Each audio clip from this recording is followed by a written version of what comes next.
সকাল বন্ধুরা, সবাইকে জানাই অনেক ভালোবাসা।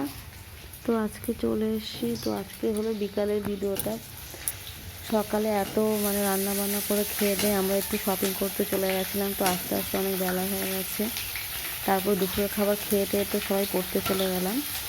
তারপর সন্ধ্যার পর এসে আজকে আমি এখন মাংসটা রান্না করছি। মাংসটা আমি মশলা ফসলা দিয়ে আর কি মাখিটা একটু রেখে গেছিলাম। এখন আলু পেঁয়াজ আর মশলাটা ভেজে নেব। ভেজে তারপরে তোমার ম্যারিনেট করা মাংসটা দিয়ে দেবো এর মধ্যে। তো যাই হোক, এই রান্না টান্না বসিয়ে মাঝে মধ্যে এর মধ্যে চাটাও খেয়ে নেব। এসে আগে রান্নাটা বসিয়েছিলাম, কারণ রাত হয়ে যাচ্ছে কয়েক খেতে খেতে অনেক। যাই হোক, তো কিছু মানুষ আছে জানো তো, আমার কথা হলো নিজের যেটা পাওয়া যাচ্ছে না, যেটা অসুবিধা আছে সেটা আমরা দেবো না। কী দরকার রোজ দিন বলো? একটা জিনিস তুমি একদিন দুদিন 3 দিন, রোজ দিন তো আমার নিজেরই লোকের বাড়িতে যেতে বা চেয়ে নিতেও ভালো লাগে না। এবার চেয়ে নেবো তো একদিন নেবো 2 দিন, তারপরে তো আর ভালোই লাগবে না। তারপরে কি না বলেই রোজ নেবো? তো যেটা আমার নেই তো সেটা না দিয়ে করলেই তো হয়।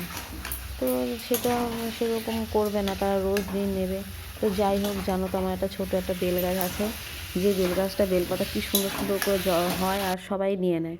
নিতে নিতে বেল গাছটাকে একদম পুরো ফাঁকা টাকলা করে দেয়। হ্যাঁ, আর কিচ্ছু বলা যায় না। আর প্রত্যেক সপ্তাহে যদি বলো একটা ফ্যামিলি 2-3টে ফ্যামিলি এরকম নেয়। তো যাই হোক, একজন আছে মাসিমা, সেই মাসিমা রোজ দিনই প্রত্যেক সপ্তাহেই নেয়। বলো দুটো ঘরে পুজো দিতে হয়, 2 না 3টে ছেলের ঘর। তো সব ঘরের জন্য নেয়, আম পাতাও নেয়, তুলসী পাতা নেয়, সবই এখানেই আছে। শুধু উনি না, এরকম অনেক লোকই আছে এখানেই নিতে আসে। তো যাই হোক, ভালো কথা নেয়। কিন্তু দেখো একদিন 2 দিন 3 দিন, বেল গাছটা ছোটো, তো বেলও হয়নি এখনও। আর খুব একদম রোগা ট্যাংট্যাঙে, তো সেই গাছটা থেকেই রোজ বেলপাতা নেবে প্রত্যেক সপ্তাহে। বলো, প্রত্যেক সপ্তাহে যদি এরকম 2-3টে ঘরের পুজোর জন্য নেয়, ভালো লাগে বলো? 1 দিন 2 দিন 3 দিন, প্রত্যেক মাসের প্রত্যেক সপ্তাহের যদি এরকম নেয়। প্রথমে ওনাদের বাড়ির বউরাও নিতে আসতো, তারপরে তারা ওরকম জানি না মাঝখানে, তারপরে আবার এখন ওনার শাশুড়ি রোজ আসে নিতে। তো যাই হোক, আজকে একটু খারাপ লাগলো। আর মাঝে একদিন বলেছি নিও না, তাও নিচ্ছে, বলছে ভালোর জন্য। হ্যাঁ, আর সবাই এরকম জোর করে করে রাতে অন্ধকারে এসেই ফুল টুল সব চুরি করে নিয়ে যায়। জানো তো, ফুল টুলগুলো আমি শখ করে লাগাই। আমরা নিজেরাও ফুল টুল কিনে নিয়ে আসি পুজোর জন্য।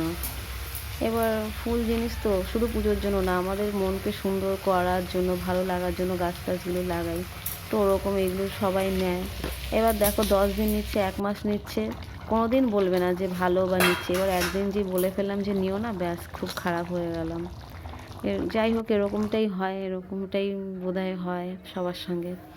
তাই ভাবি যে কত বিচিত্রময় মানুষ, কত বিচিত্র এই দুনিয়া। রোজ দিন আমরা একটা জিনিসের সুবিধা নিই, কিন্তু একদিন না নিতে পারলেই যে রোজ দিন নিলাম সেই কটা দিনের কৃতজ্ঞ বোধও আমাদের মধ্যে থাকে না। যাই হোক, অনেক কথা বলে ফেললাম। এরকম অনেক ঘটনাই ঘটে, হয়তো সবার সঙ্গে এরকম হয়, তোমরা হয়তো বলো না, কিন্তু আমার হয়তো বলার কেউ নেই, তাই তোমাদের কাছেই বলছি। ভালো থেকো সবাই।